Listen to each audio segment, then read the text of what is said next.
I think nobody got hurt. First thing that you pray for on a day like this, you know. I mean, if the guys worked hard, you got to see some explosive plays, you know. Obviously, he's on the night flash. So it's good to see him out there. Excited about what he brings to the run game. Really excited. I thought that the O-linemen really endured. There was only 10 of them that could play today, and they all fought through. Brock Miller had a nice interception.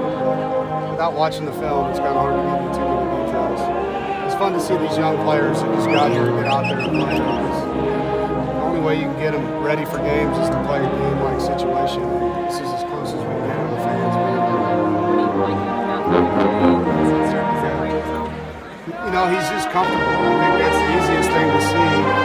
He's not pressing. He's been through this. You know, he's a backup. He's taking a ton of reps last year. So he's just in a more comfortable space than the guys. These guys got to catch up because they're not as comfortable. They all have good skill sets. But he's definitely the most comfortable. If Bam Knight didn't have a fan club, he does after today. Who's that? Bam Knight. Bam Knight? Yeah, he's an exciting player. I've been telling you guys. He's explosive, he's smart, he's hungry. So he just needs to get in shape. You know, he missed some practices. He had a sprained ankle. He's an explosive guy. I mean, he gives us what we had when Naheem was here in the backfield. It's a guy who can change the game if you miss him. What's the biggest thing that you see after Shea weaknesses that We got a lot of work to do. I mean, we're a young football team. We have 10 seniors, you know, so we're young. And it's hard to get these guys over there without repping them and practicing them. So more than anything, we just got to get guys healthy. The guys that took 15 practices worth of work are going to be a lot better than the guys that weren't able to do that. So we need to have a very productive summer and have a really, really good training. Coach, what do you make out of the defense, specifically the D-line? They were able to get pressure. Maybe that's due a lot to, like you said, having such a few linemen out there. Yeah, I mean, our starting five that we thought we would have did not play today. You got to give those guys credit, you know, for playing. And some of them, like Emmanuel McGirt's a guy that plays, you know, older than those other guys, Kendall Brown. But our defensive line is a veteran group, and Laurel wasn't in there today, but James Smith-Williams has played a lot of football for us, and he acts like it, you know, when he's on the field. So, you know, it's good to see him. Aleem is getting better.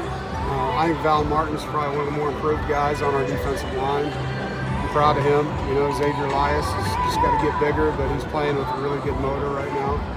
But we're the opposite of what we were a year ago. Last year we were a really inexperienced defensive front, and this year we have guys that have played a lot of football. Coach, is it testament to how you recruited? Because the guys who are early enrollees really shine at Harris. I mean, all those kids at Battle, all of them play well. They can play. They're really good football players, and this freshman class is really talented. So it's just getting them to understand it. You know, Savion grabbed me after. He's like, I'm so glad I'm here right now because the game speed is so different. These are the kind of experiences they need. That's why they came in early. What do you think Josh Harris can do between now and September? If he's in shape, he can do a lot. You know, we just got to get him in shape. He came in at like 360 pounds. So if we can get him in the 330 range, he's a very difficult man to handle in there. He's a big sucker, man. Is there any status update on Devontae Ring? No. I know it's tough with the offensive lineman and to get a great look at the quarterbacks. But what did you kind of think from? I think you talked about Matt. I missed it. The band was playing the alma mater there, but Devin obviously has a very live arm, which he told us, and then Bailey. It's our first time seeing him, so.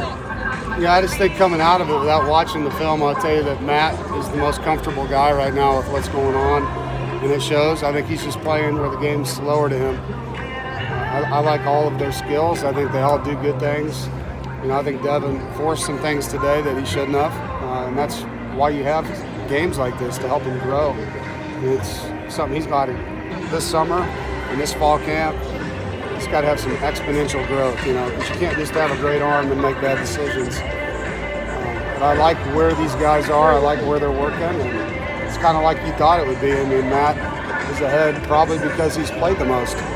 He's taken the most reps in this offense. And common sense would tell you that the game's slower for him right now. Coach, last few weeks coming into here, we've asked. I'm sorry, what? Last few weeks coming in this, we asked you a lot about the wide receivers group. We saw good things out there. You know, Mecca, you're impressed with CJ, just your presence of them and how they've been progressing. You know, they're a group that needs to step up. Obviously, we've lost some incredible production at that position group. I know they're all excited about trying to live up to the standard in that room. CJ made a really nice catch, and Mecca's been very consistent. Thayer's been very consistent. You know, so we got to bring that next wave of guys in with them because we need to have 6 guys. And obviously, Tabari Hines transferred in will be one of those older players. I thought that Keon Lassane flashed a little bit today. Devin Carter made a nice play on a deep ball. So I know Coach McDonald will do a really good job with those guys. Your thoughts on what the situation is with the offensive line with some of the injuries that you have and trying to replace those guys in Garrett and Tyler? I mean, it's hard to tell you where we're at because we're missing so many of them. We got a lot of work to do. These guys are busting their butt, but we're missing too many players to give you an update on our progress right now.